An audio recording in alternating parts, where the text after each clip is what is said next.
Have you ever played a game that you both loved and hated? Well, if not, then I suggest you click off this video because holy hell, I have something to talk about. Now, some people might be thinking I'm talking about League of Legends or any other type of game that's like a MOBA, but no, I'm not talking about that game. As the title of the video says, this is both the best and the worst game I have ever played.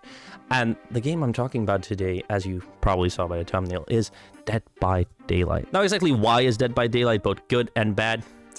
That is a very, very long story dating all the way back to 2016. So let's get into it. Dead by Daylight, if you don't already know, because you've been living under a rock, is the typical 1v4, where one guy is playing a killer that needs to chase survivors, and then there's 4 survivors that need to repair generators. 5 generators on the map. There's more generators, but that's beside the point. And then they can escape the level.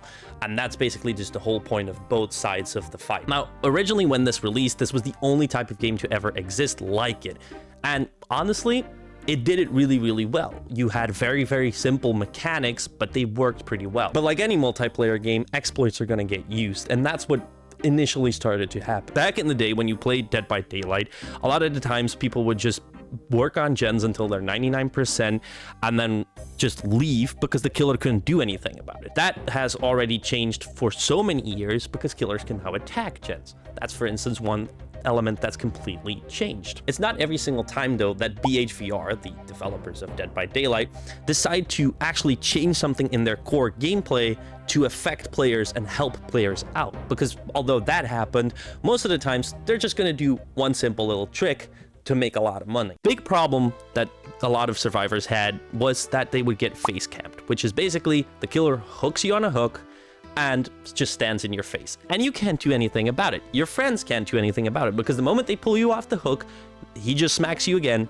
and you fall down and it's over. And that was a very, very big issue for survivors for a long time. So what did BHVR do? They added Bill from Left 4 Dead 2. And what did Bill have? Well, Bill had, like every other character in the game, his 3 perks, one of which was able to give you 30 seconds of time, or maybe longer or shorter, where you could actually get hit once you got unhooked and you wouldn't fall down, allowing you to actually have a bit of a fighting chance once that happened. Now, what does this bring of a problem? Well, instead of fixing a core element of the game, which is, well, you being able to get face camped in the first place, they just decide to smack a perk on it, which means that every survivor that actually wanted to not be able to get face camped would have to use borrowed time, or at least someone in their team had to use borrowed time. And this isn't the first or the last time that BHVR just goes, the problem is there, let's just fix it with perks. Another problem that we have in the community is killers. Killers have a very big problem with gens being rushed, generators going too fast, because if a team works really well, they can get generators done very fast. So what does BHVR do? They release the Hag, and the Hag has perks with hexes. How do hexes work? Very simple. You have a totem, and that totem has a certain effect. And if the survivor destroys the totem, takes a little bit of time to destroy it, then voila, the effect is gone. What does the totem do? The hex called Ruin. Well, originally that perk used to make it so that if you had a skill check on a generator and you would do a good skill check versus the small amount of area you had for a great skill check, the generator would actually regress instead of just staying normal and not gaining any progress.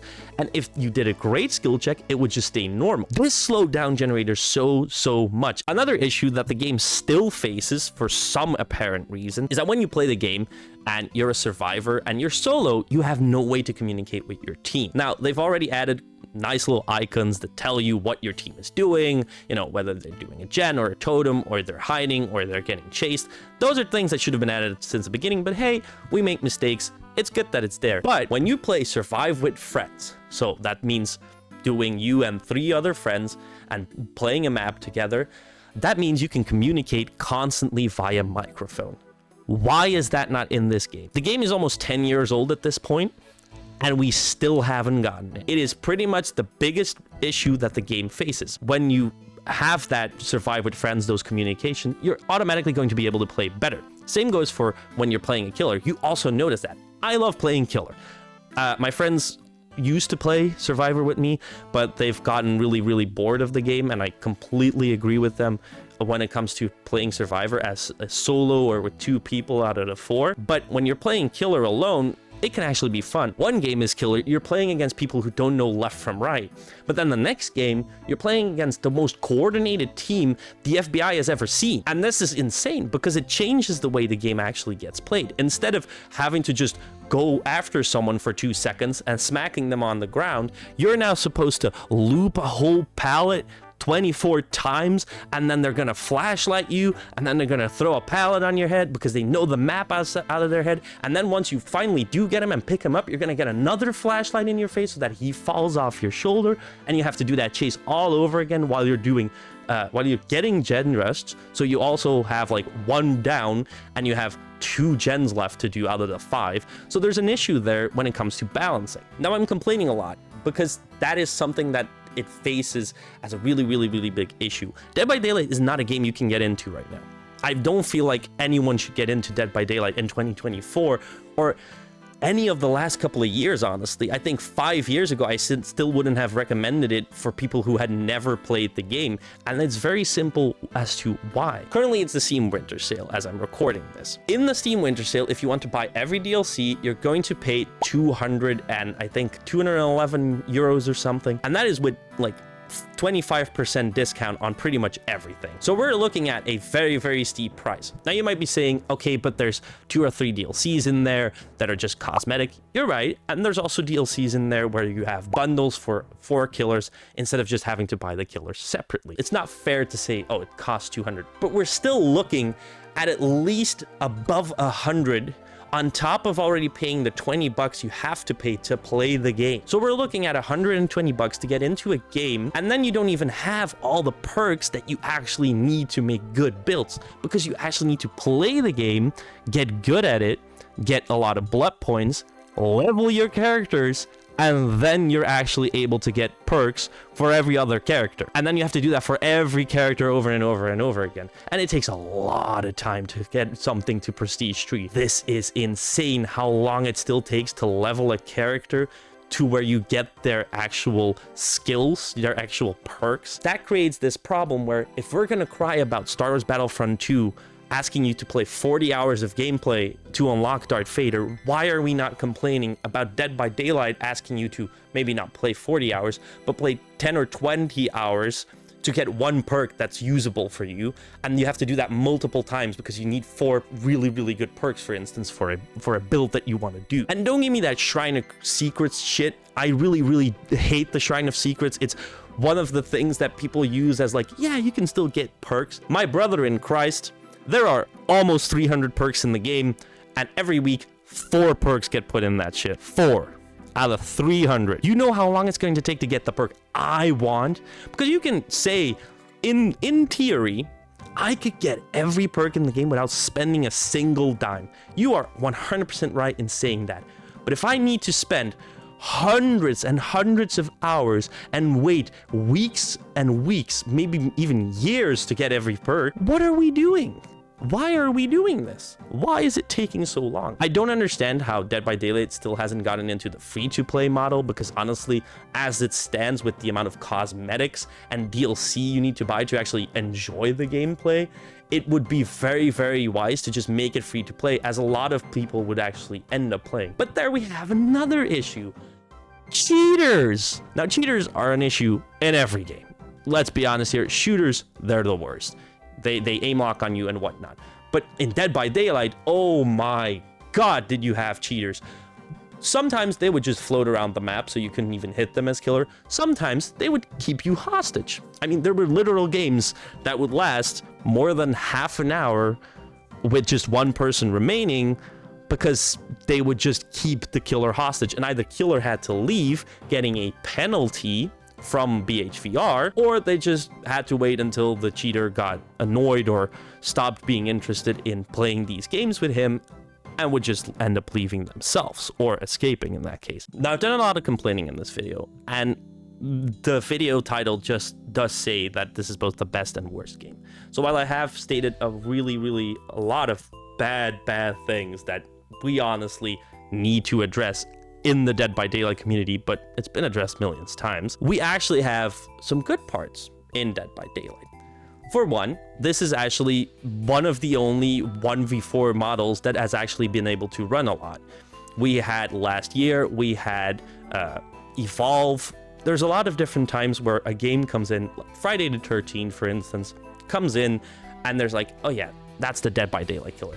I have yet to see the Dead by Daylight killer, and I doubt we will ever see it unless they can make Dead by Daylight without the need for all the money.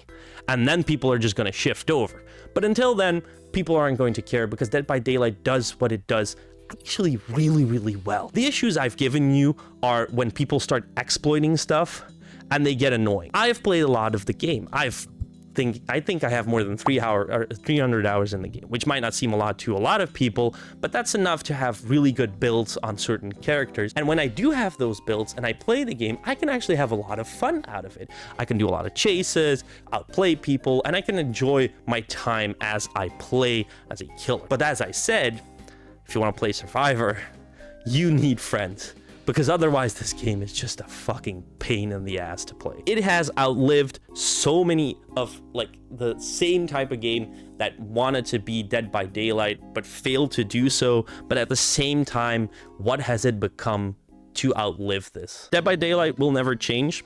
I don't think that no matter the amount of complaining that we will do, will ever really mount up to something, because there's people who are killer mains and there's people who are survivor mains, and they will constantly bicker against each other. The game isn't balanced. It never was. It never will be. And that is because, well, you have killers like the Nurse who are purely skill-based, but at the same time so overpowered that if you don't know how to play against them, or maybe not be perfectly able to play against them, then you're pretty much just fucked when you're playing against a Nurse, for instance. At the same time, being really good at the game also just makes the game really not fun for people. I mean, I can understand that someone who buys the game now is going to set up a game as, for instance, Trapper or Wraith or Hillbilly with no perks, or maybe one perk in the first level, and they're not going to want to continue playing after a certain point because they're just sick and tired of what is going on with this game, and they're like, why am I just not doing well at this game? Do I suck? Is this not my type of game? And they're going to be pushed away from the game. So as someone who has put in quite a few hours, I would say if you have never played Dead by Daylight, do not touch it. It is not a game that you would want to play because it costs way too much money and time to finally get in a position where you're actually able to viably play the game as both a killer or a survivor. But even as a survivor, the game isn't fun unless you have friends. But that was just my opinion, and you of course have built yours after watching this video or even before watching it. So why not let me know what you think down in the comments below so we can have a little bit of a discussion on Dead by Daylight. At the same time, I'd like to ask you to subscribe to the channel. I hope to hear from you again. I hope to see you again. I hope you have a wonderful day, and I will see you in the next video.